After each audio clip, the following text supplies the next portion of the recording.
Audio Jungle.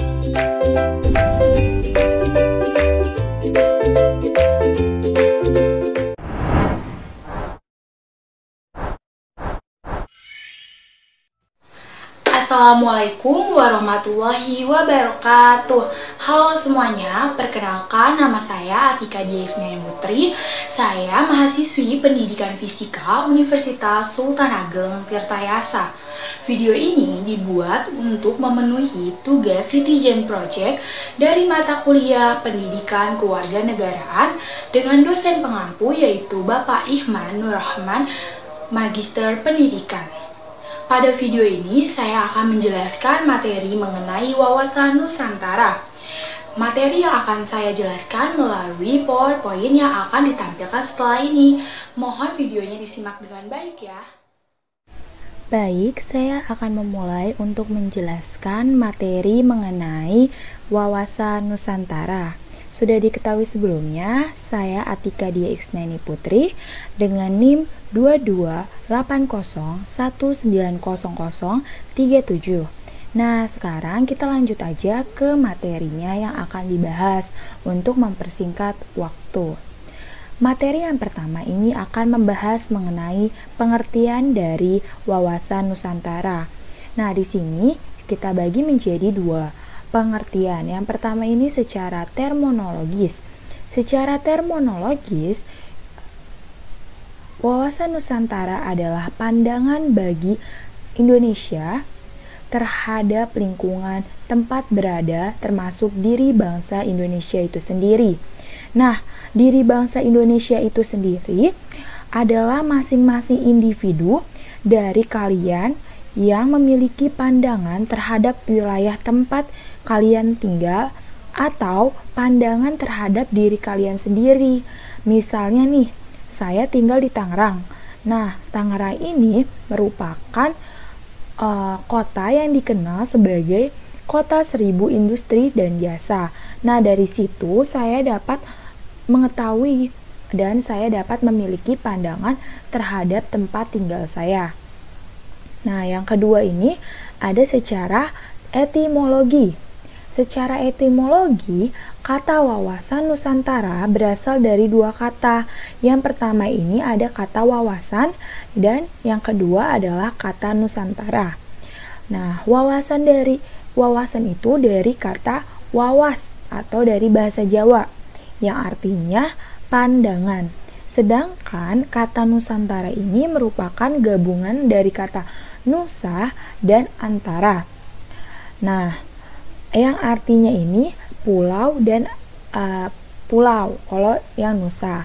Nah, dalam bahasa Latin, tetapi kalau dalam bahasa Latin nih, kata Nusa ini berasal dari kata nesos yang dapat berarti semenanjung, bahkan suatu bangsa.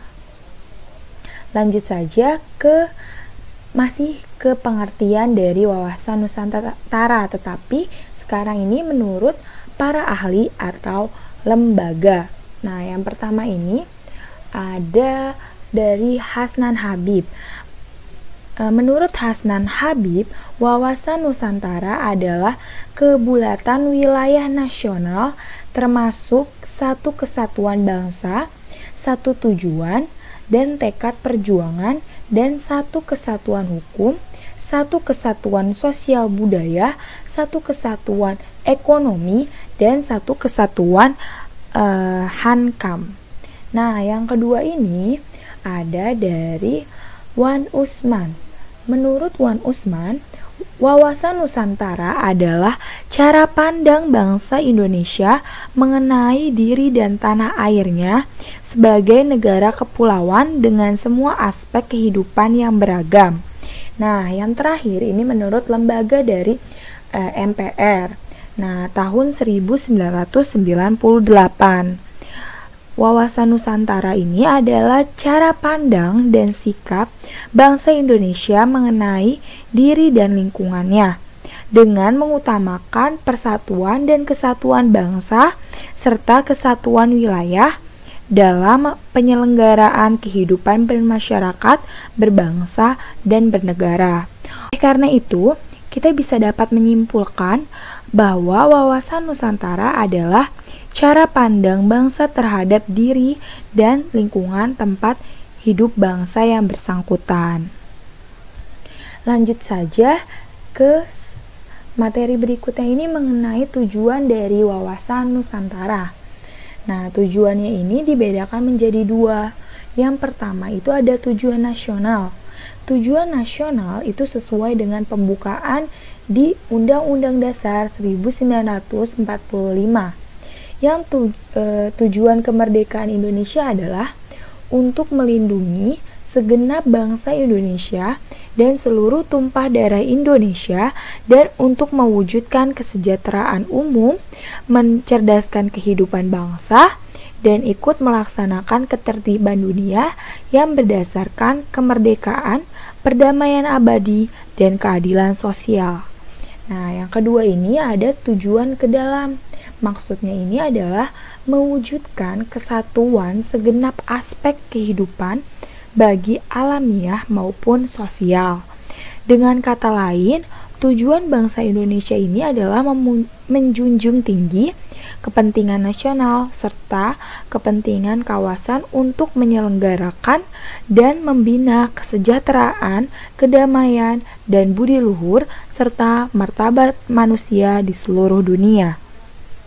Nah, itu dia tujuan dari wawasan Nusantara. Sekarang kita lanjut ke materi berikutnya. Nah, materi berikutnya ini mengenai latar belakang historis wawasan Nusantara. Nah, lahirnya konsepsi wawasan Nusantara ini bermula dari Perdana Menteri Insinyur Haji Juanda Kartawijaya yang pada tanggal 13 Desember 1957 itu mengeluarkan deklarasi yang selanjutnya dikenal sebagai Deklarasi Juanda. Nah, isi pokok deklarasi ini itu apa sih? Jadi isi pokoknya ini adalah bahwa lebar laut teritorial Indonesia 12 mil yang dihitung dari garis yang menghubungkan pulau terluar Indonesia. Dengan garis teritorial yang baru ini, wilayah Indonesia menjadi satu kesatuan wilayah. Laut di antara pulau bukan lagi sebagai pemisah, karena tidak lagi laut bebas, tetapi sebagai penghubung pulau. Seperti itu latar belakang historis dari wawasan Nusantara itu sendiri. Kita lanjut saja ke materi selanjutnya, ini mengenai latar belakang dari sosiologis wawasan Nusantara. Nah, lahirnya konsep wawasan Nusantara itu juga dilatar belakangi oleh kondisi sosiologis masyarakat Indonesia itu sendiri. Nah, bermula dari wawasan kewilayahan, namun tuntunan dan perkembangan konsepsi wilayah negara mencakup pandangan akan kesatuan politik, ekonomi, sosial, dan budaya. Sebagaimana dirumuskan pada HBNN 1998, wawasan Nusantara adalah cara pandang sikap bangsa Indonesia mengenal diri, lingkungan, dengan mengutamakan kesatuan. Jadi tetap mengutamakan satu kesatuan. Lanjut untuk materi berikutnya ini mengenai latar belakang politis wawasan Nusantara. Nah, rumusan wawasan Nusantara dimasukkan dalam Naskah Garis Besar Haluan Negara sebagai hasil ketetapan MPR itu mulai tahun 1973, 1978, 1983, 1988, 1993, dan 1998. Nah, terus ada wawasan Nusantara ini pada dasarnya itu adalah pandangan geopolitik bangsa Indonesia. Apa itu geopolitik? Jadi, geopolitik ini secara tradisional didefinisikan sebagai studi tentang pengaruh faktor geografis pada tindakan politik. Wawasan nasional suatu bangsa dipengaruhi oleh pandangan geopolitik bangsa yang bersangkutan.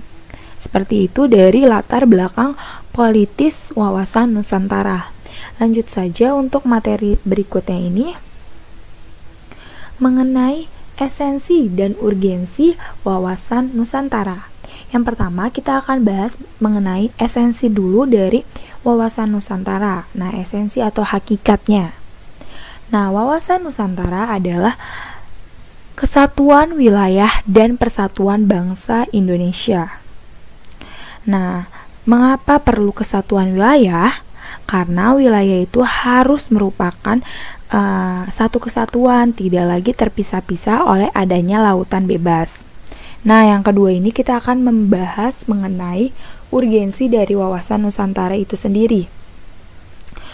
Wawasan Nusantara yang pada awalnya sebagai konsepsi kewilayahan itu berkembang menjadi konsepsi kebangsaan. Oke, lanjut saja ke materi berikutnya mengenai wawasan Nusantara dalam kehidupan masyarakat berbangsa dan bernegara. Yang pertama ini ada dari kehidupan politik. Nah, yang pertama itu dari aspek kehidupan politik. Misalnya nih, kalau di kehidupan politik itu pelaksanaan kehidupan politik yang diatur dalam undang-undang seperti Undang-Undang Partai Politik, Undang-Undang Pemilihan Umum, dan Undang-Undang Pemilihan Presiden. Nah, pelaksanaan undang-undang tersebut harus sesuai dengan hukum dan mementingkan persatuan bangsa. Lagi-lagi kita harus mengutamakan kesatuan bangsa. Contohnya, seperti dalam pemilihan presiden, anggota DPR, dan kepala daerah harus menjalankan prinsip demokratis dan keadilan sehingga tidak dapat menghancurkan atau merusak dari persatuan dan kesatuan bangsa tersebut. Itu yang dari aspek kehidupan politik. Nah, yang kedua ini ada dari aspek kehidupan ekonomi. Nah, kalau dari aspek kehidupan ekonomi itu misalnya nih, pembangunan ekonomi harus memperhatikan keadilan dan keseimbangan antar daerah. Oleh sebab itu, dengan adanya otonomi daerah dapat menciptakan upaya dalam keadaan politik. Dalam keadilan ekonomi.